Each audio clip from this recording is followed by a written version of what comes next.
সমস্ত শরীরে মাথায় এবং বুকে পাট্টা গুলি করছে আমার ছেলের মাথায় এবং বুকে। ভাই লাশ, ভাই লাশ, ভাই আমাকে ছেড়ে দেন, ভাই আমার গরিবের লাশ, আমার গরিবের লাশ, এইভাবে ছেলে বলতেছিলাম। তারপর ছেলে বলতে বহুত বাধা। লাশ এখনই দাফন করতে হবে, যদি আপনারা লাশ না দাফন করেন তাহলে আমরা এই লাশ দিয়ে দেবো। আমার একমাত্র ছেলে, আমার একটি ছেলে, আমার বড় ছেলে না। আমার ছেলে খুব কষ্ট করে যাবে। এসএসসি পরীক্ষা, এসএসসি পদার্থ পরীক্ষা দিয়া আমার ছেলেটা বোনের বাড়ি চলে গেছে।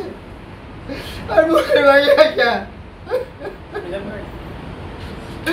আমার বোনের বাড়ি দিয়ে শুক্রবার করছে যে আমি ওকে তুমি মাথা কিনে নিই, সে বলে ফাঁকি দিয়া আমার ছেলেটা চলে এসে, আমার ছেলেটা চলে আসার পর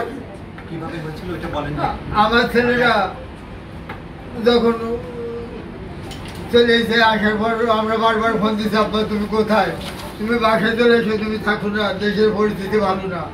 কই যে আব্বা আমি আসবো, 5 টাকার আগে আমি আসতে পারবো না। এভাবে আমরা বারবার ফোন করতেছিলাম, আর ছেলেরা আমি 5 টাকার আগে আসতে পারবো না। 6টার পরও আমি একবার ফোনের কথা বলছি, আব্বু তুমি বাসায় যাও, আব্বু তুমি বাসায় যাও, তুমি বাসায় যাও।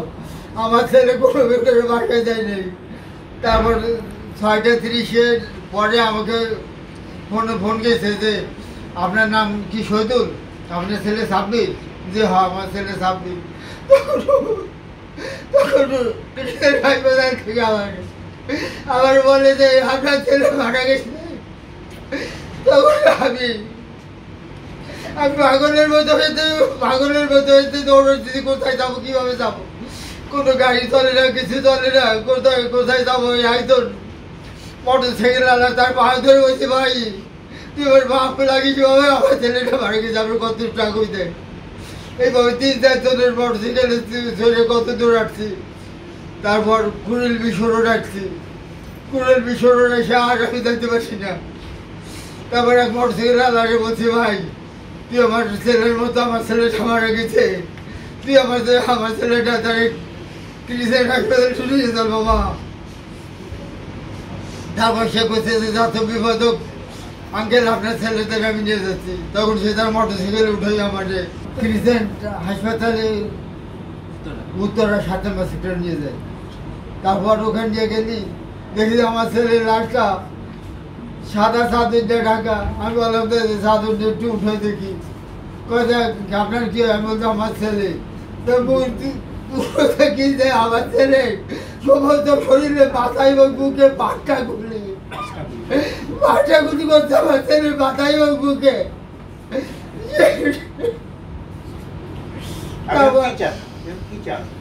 আমি সুস্থ বিচার চাই এবং ন্যায় এবং সুস্থ বিচার। লাশটা ওই ক্রিসেন্ট হাসপাতাল থেকে আমাদের কাছে বুঝে দেয় আমার মেয়ে জামাই এবং আমি, এই 3 জন আমরা লাশটা এই অ্যাম্বুলেন্সে করে নিয়ে যাই। আমরা যখন রাস্তা থেকে যাই তখন পথে আত্মবাধার সম্মুখীন হয়েছে। আমরা দরজা খুলে দিয়া ছেলে বলছি, ভাই লাশ, ভাই লাশ, ভাই আমাকে ছেড়ে দেন, ভাই আমার গরিবের লাশ, আমার গরিবের লাশ, এইভাবে ছেলে বলতেছিলাম। তারপর ছেলে বলতে বহুত বাধা। সাইদাবাদের পার হয়ে এমনি আমাদের গাড়িটা একদম ভাঙ্গিয়া আওয়ামী লীগ, ছাত্রলীগ, ছাত্রদল, কৃষক লীগ এরা সবাই আমাকে অ্যাম্বুলেন্সটা একদম ভাঙ্গিয়ে ফেলাই দেয়। আমার ছেলেটা পুরো শরীর কাছে এবং ইটের টুকরোয় আমাদের গায়ে লাগে। আমার মেয়েটা দাঁড়িয়ে আমার মেয়েটার বুকে একটা পাথর এসে লাগে। সেই সেই সেই অবস্থার ভিতর থেকে আমরা অনেক কষ্টে লাশটা বাড়ি নিয়ে যাই। তখন রাত 3টা বাজে। তখন দেখি যে পুলিশ, রাস্তায় পুলিশ দাঁড়িয়ে আছে, চারদিকে পুলিশ আর পুলিশ। তারা বলতেছে যে লাশ এখনই দাফন করতে হবে, যদি আপনারা লাশ না দাফন করেন তাহলে আমরা এই লাশ দিয়ে দেবো। তখন আমরা অন্য উপরে তাকে বললাম যে বাবা আমার একটা মাত্র ছেলে, আমরা কালকে সকাল 10টার সময় পর্যন্ত সময় দাও, আমরা সকাল 10টার সময় লাশটা দাফন করবো। আমাদের কোনো কথা শুনলো না। সে আমাদের 3টার সময় লাশ এসে 40 মিনিট টাইম দিয়েছে, 40 মিনিটের ভিতরে আমরা লাশটা দাফন করতে বাধ্য হয়েছি। আমাদের লাশ নিয়ে যায়। কোনো পোস্টমর্টম বা কিছু হয়নি? না, পোস্টমর্টম হলে ক্রিসেন্ট হাসপাতাল থেকে ডেথ সার্টিফিকেট দিয়েছে, লেখা আছে গুলিবিদ্ধ হয়ে মারা গেছে। কাকে কে আসামি করেছেন, কয়জনকে? শেখ হাসিনা, স্বরাষ্ট্রমন্ত্রী, আসাদুল খান কামাল আইনমন্ত্রী, তারপর ওই কাবু কাদের, আর এসপি ডিসি। বেশি পাকা টমেটো আর সিক্রেট রেসিপির কম্বিনেশনে তৈরি প্রাউন সস, সসের বস।